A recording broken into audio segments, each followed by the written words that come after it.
Greetings.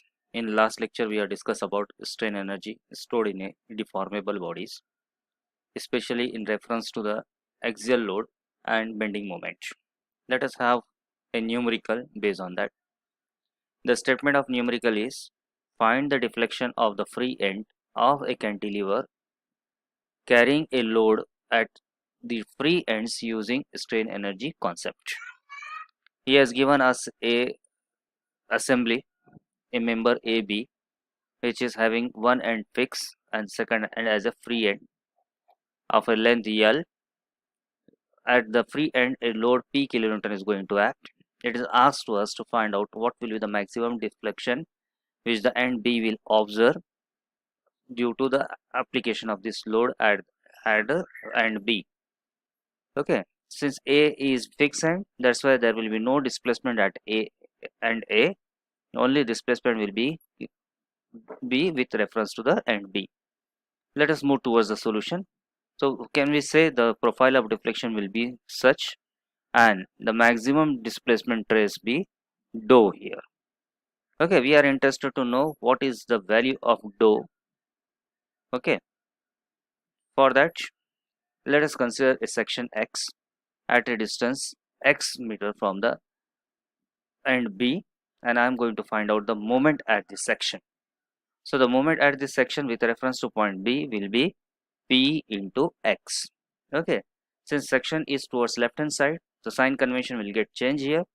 So here clockwise will be assumed as a negative and anti-clockwise will be assumed as a positive. So moment at X, section XX is equals to minus P into X. We know the strain energy stored by the body under bending forces is given by the relation integration 0 to L, means towards the whole length of the body, m square divided by 2 EI into dx. So what I will do here, I will replace this m square with the moment which we have got with reference to this force. So I will put here m square equals to minus p into x. Okay, after placement of this, what will happen? We will get internal energy, stored energy. Let us say it is a internal energy Wi, work done internally equals to the stored energy, which is equals to integration 0 to L p square x square divided by 2 EI into dx. Now we'll do the integration of this particular with reference to the statics of integration. So we will get a result p square is constant here. Now here L after derivative it will become x cube by 3. The coefficient 3 goes at the denominator side, though it become 2 into 3 6, and x cube will be replaced as a L cube divided by EI. Okay, so Wi internal work done or stored energy by the body is equals to p square L cube divided by EI. As we know that the external work done by the force during this deformation is equals to the total strain energy stored by during the deformation. So based on that concept, let us say the work done by external force. Here the force is going to act at the point B. The work done at the point B will be, done by the force will be 1/2 of the force applied here multiplied by the total displacement, that is die by here. So it will be WE external work done is equals to 1/2 of P into delta. So we will say there is an equilibrium between the external work done equals to the internal work done by the body during the application of the load during the deformation. So after equating this, we will have 1/2 of P into diva equals to P square L cube divided by 6 here. After doing some statics, we get resultant diva equals to P into L cube divided by 3 EI. This is the way we can find out the solution with reference to the concept of strain energy. Let us move towards the part of strain energy stored due to shear. For this, we will consider a cuboidal body. From it is an extract from a body which is elastic in nature, and it is going to be applied by the external loads, and it's elastic in nature, and it's gone for a deformation. Let us say the cuboid is of length L, width B, and height H. Okay, so when we'll see the effect of the shear force here, so we'll see that the shear stress is going to act along the cross sectional plane here. So when I'm going to say the shear stress is along this plane, then there will be one complementary shear stress developed along the other plane, orthogonal plane. So here we will have the assembly here, shear stress going to act along the plane which along the surface B into H, whereas complementary will be on along the length into H. If I go towards a three-dimensional view of this one, so we will get such an assembly. These two complementary, the complementary strains and the opposite nature stresses will be developed on the either faces of the body. Now let us look towards the effect of these stresses on the body. I am going to look with reference to this direction which I have shown here. So I will plot a response curve for that. Let us say I have placed the body along its length and I have taken a reference of height also h here. Then when the body is subjected to a shear stress, okay, which is going to act along the length here, then the body will go deform this one in a shape. Let us say this deformation is dl. This deformation is dl, and due to this there is a distribution of stress along the edges. This stress will have maximum value at the top and it will slowly reduce down throughout the section at the bottom. So means what, here the stress is not constant, it's being varying. That's why can we say we are going to have an average stress component here. So I will say the average force is going to apply, or average stress is going to apply along the section, along the height of the member, okay, causing the strain to develop here. So here when we say there is an angular displacement, we are going to say it as a strain which is developed along the face of the body. Now let us put this all statics into wording, your numerical mathematical modeling. Let's just say Fs is the shearing stress which is going to act along the length of the body. Then it will be shearing force along the length of the body. So I will find out the force is equals to tau is equals to because I'm going to consider this portion, means here I'm going to consider the portion which is related to the cross section which is along the face of the body. Okay, that's why it will be Fs is equals to tau into L into B, cross sectional area stress into area, it will be result into a force. Okay, now I'm going to I'm going to say here there is a strain is going to happen to this angle, I know gamma, and there is a height h here, and dl is the base of that one. So if I want to find out gamma value, dl value, can I say it is a gamma into h by the triangular relationship? So dl, the total extension which is being observed by the body, the total deformation which is being observed by the body is equals to the product gamma into h. So from this I will move further for the calculation of the force which is going to act along the face which is causing this deformation. It's nothing but Fs, but it has a maximum value at the top and minimum at the bottom. That's why I'm going to have an average value of this one. So I will put here as F average equals 1/2 of Fs.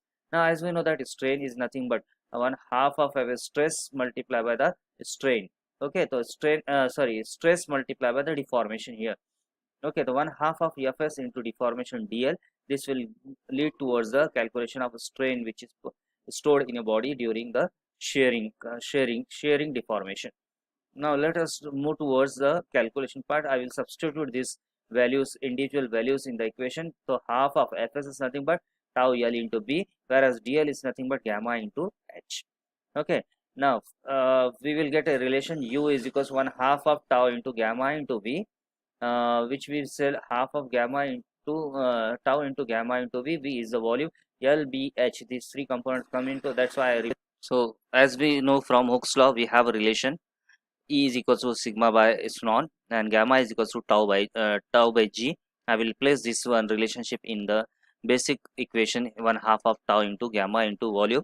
Thereby replacing the thing, it will be 1/2 of tau into tau by G into V. What I have done, I have replaced here strain value, that is the gamma value. So what relation I will get, U is equals 1/2 of tau square upon G into V.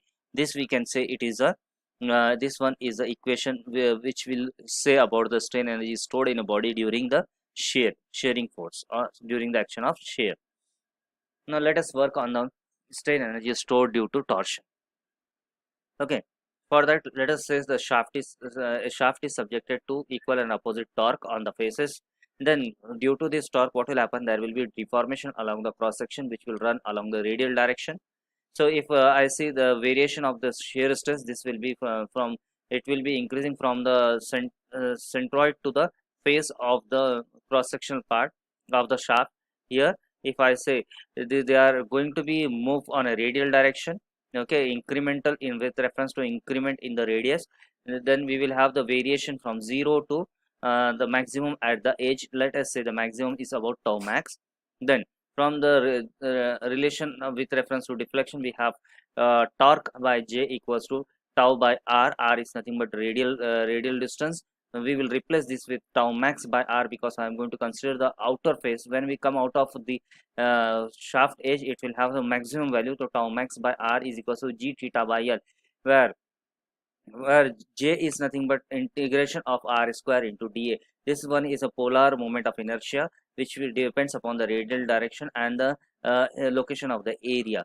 Now let T be the torque of the shaft, tau be the shearing stress, R be the radius of the shaft, and theta be the twist of the section. Okay, twist which is applied along the section along the length of the member. So L is the length of the shaft.